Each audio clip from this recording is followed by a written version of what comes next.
last night while being mentioned in a Kelsey Brothers podcast, an elite group of poker players, Peloton riders, and people who prefer Starburst jelly beans.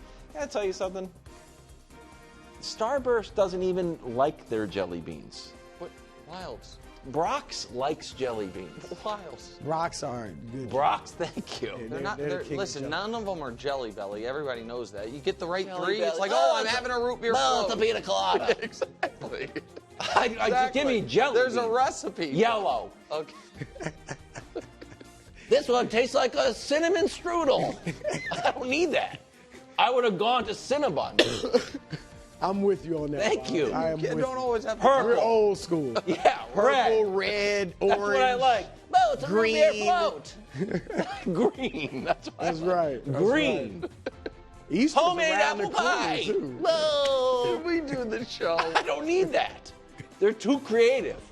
Become a writer. You're working at the jelly You bean become a factory. stand-up. Can we do the show? I'm just saying they're too creative for that. I got it. Okay. Fought and toiled and burned the midnight oil to deliver the second I don't know what happened. Brew I told you I can't laugh or I'm about to start coughing. Jelly bellies. You gotta quit being so funny. Yeah, give Brew a moment. Brew, I'll take over. You Time take your for time, NBA my tiers. friend. Time for NBA tiers. We have a new elimination. Off the tiers. I'll be honest. I was surprised the committee hadn't eliminated them already. Blazers gone. Yeah. Why were they hanging Because around? they had last week, remember, they they had had a been little hot run, for a yeah. moment. It was like, oh, maybe. So we're now 21 teams left on the tiers. And I'll be honest with you, it really just feels like 16 because these bottom five, we can go to the tiers. They're going to have some moments, but nothing more. Sorry, Kings. I'm all for lighting the beam.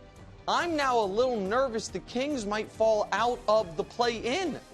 Because the Suns are hot enough and the Mavs are hot enough. Yeah. Listen, Miami had a great moment last night. Happy for him.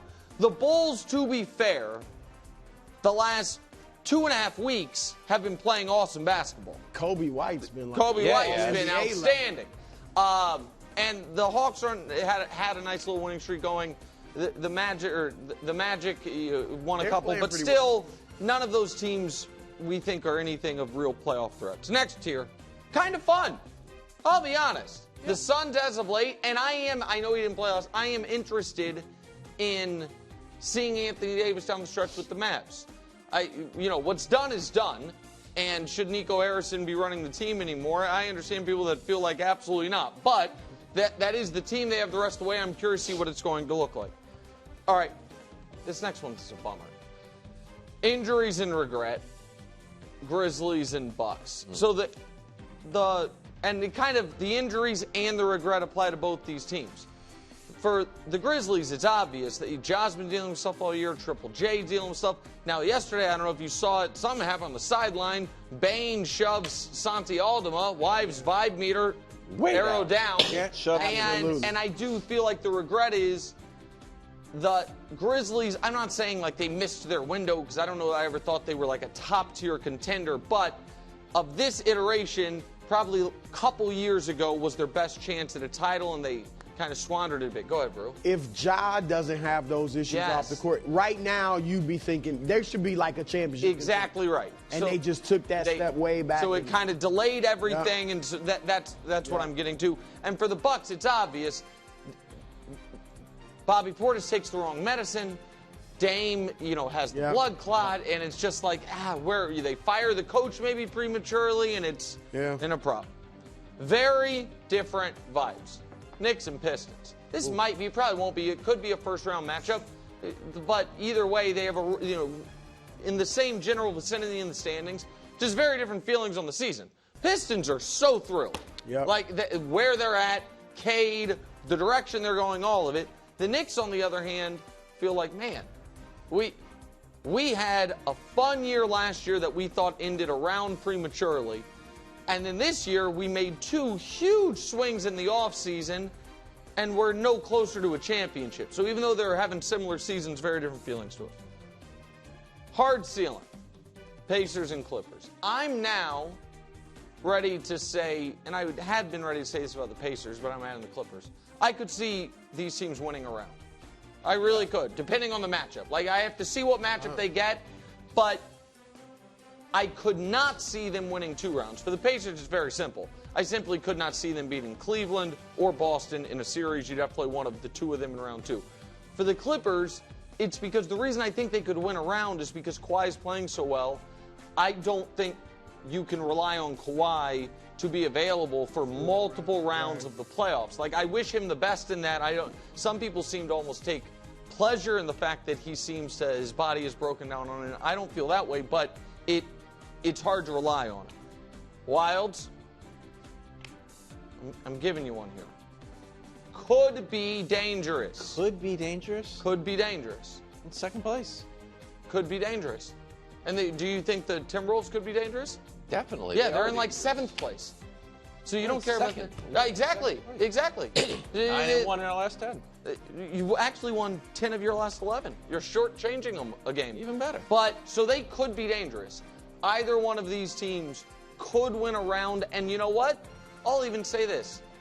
If the bracket were to fall just perfectly, I think they could, like, let's just say this is the 2-7, this exact matchup.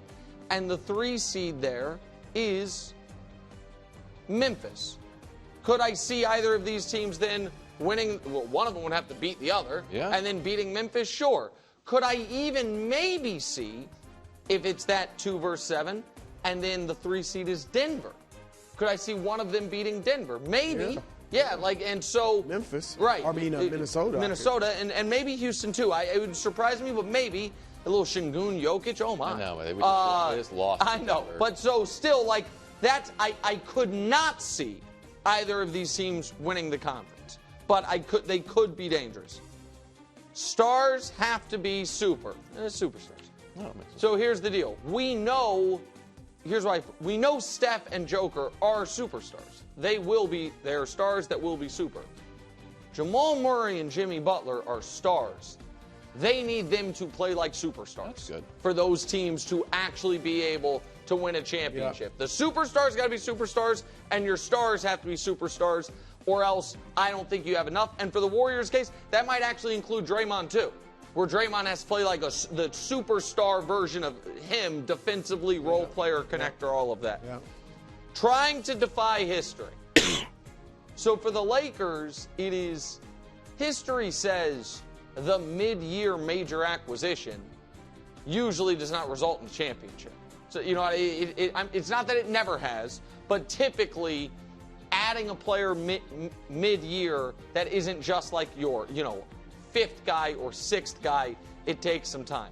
Did they win it that year? Yeah. Correct. So that and also Rashid, I don't know that when they added Rashid, it was like he's our best player. Now I think he might have actually been their best player, but it was a different type of thing. So again, it's not that it's never happened, but it's a rarity. And Clyde, was Clyde mid-year? I think Clyde was mid-year with the Rockets, but again, that was Akeem's team. But it's rare.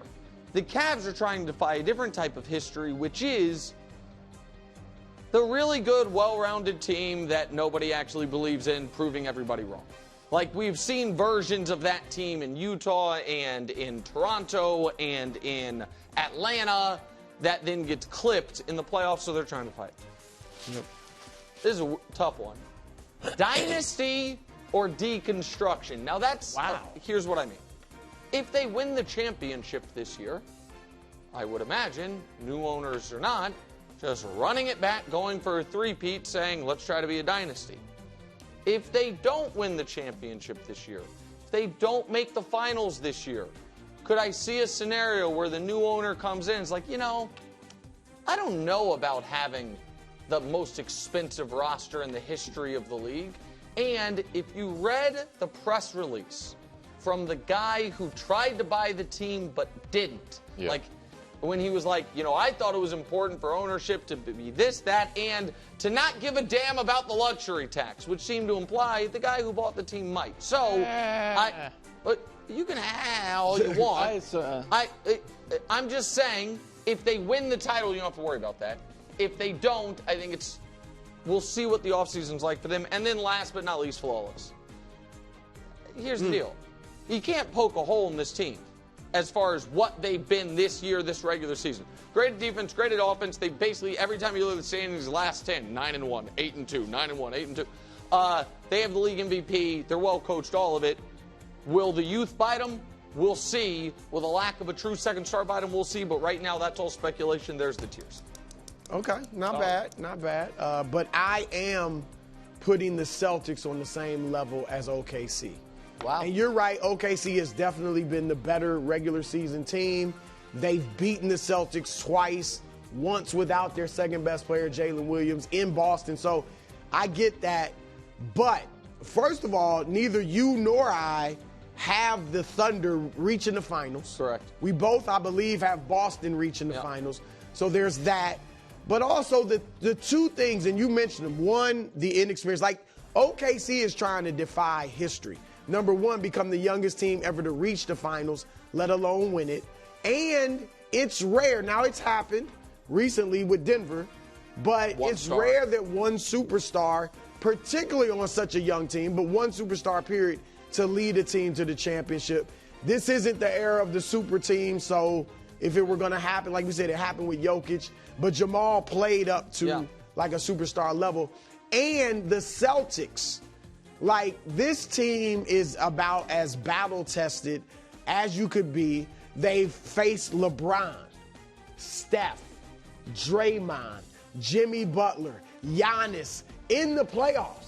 Like, their strengths, they are the direct opposite of OKC in that they've seen everything you could see. And they've underachieved in the playoffs, and they've overachieved in the playoffs. So I just think all of that outweighs the strengths of OKC, so I would put them equal to the Thunder. So listen. Sweep, too. We didn't the close sweep. Oh, yeah. They played Kyrie. And, beat Kyrie, Harden. I forgot to mention Durant. Swept Kevin Durant. It was close. I mean, it was a close sweep, but they swept. And listen, I buy all that, Brew. I don't like the narrative that, the regular season in the NBA doesn't matter. Now listen, I grade a lot of it with on a curve, and it is, playoffs are disproportionate about everything in the NBA. I get that. But when one team is just so much better than every other team in the regular season, and against the defending champ, like you said, is 2-0 and done all that, I feel like they have earned it. It does happen to be where they are in the standings. That, my friends, is a coincidence. Go ahead. I know it's not the standings, but the Knicks are in third place. I feel like they deserve more respect on the tiers. Way down there. Yeah, they're too far down. If I'm the Knicks, I'm like, look, the Cavs are on fire. We're not the Cavs.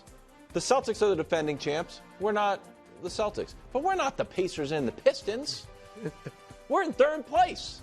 We're a good team. Here's what no one talks about. Knicks, Tibbs plays everybody a lot of minutes, plays good defense. Actually score a ton of points. Yeah. I feel like it's flying under the radar. Cavs, Celtics, Nuggets, Thunder, and then New York Knicks. Best defensive rating. Now, this is a quirky one. In February, they had the worst defense in the league.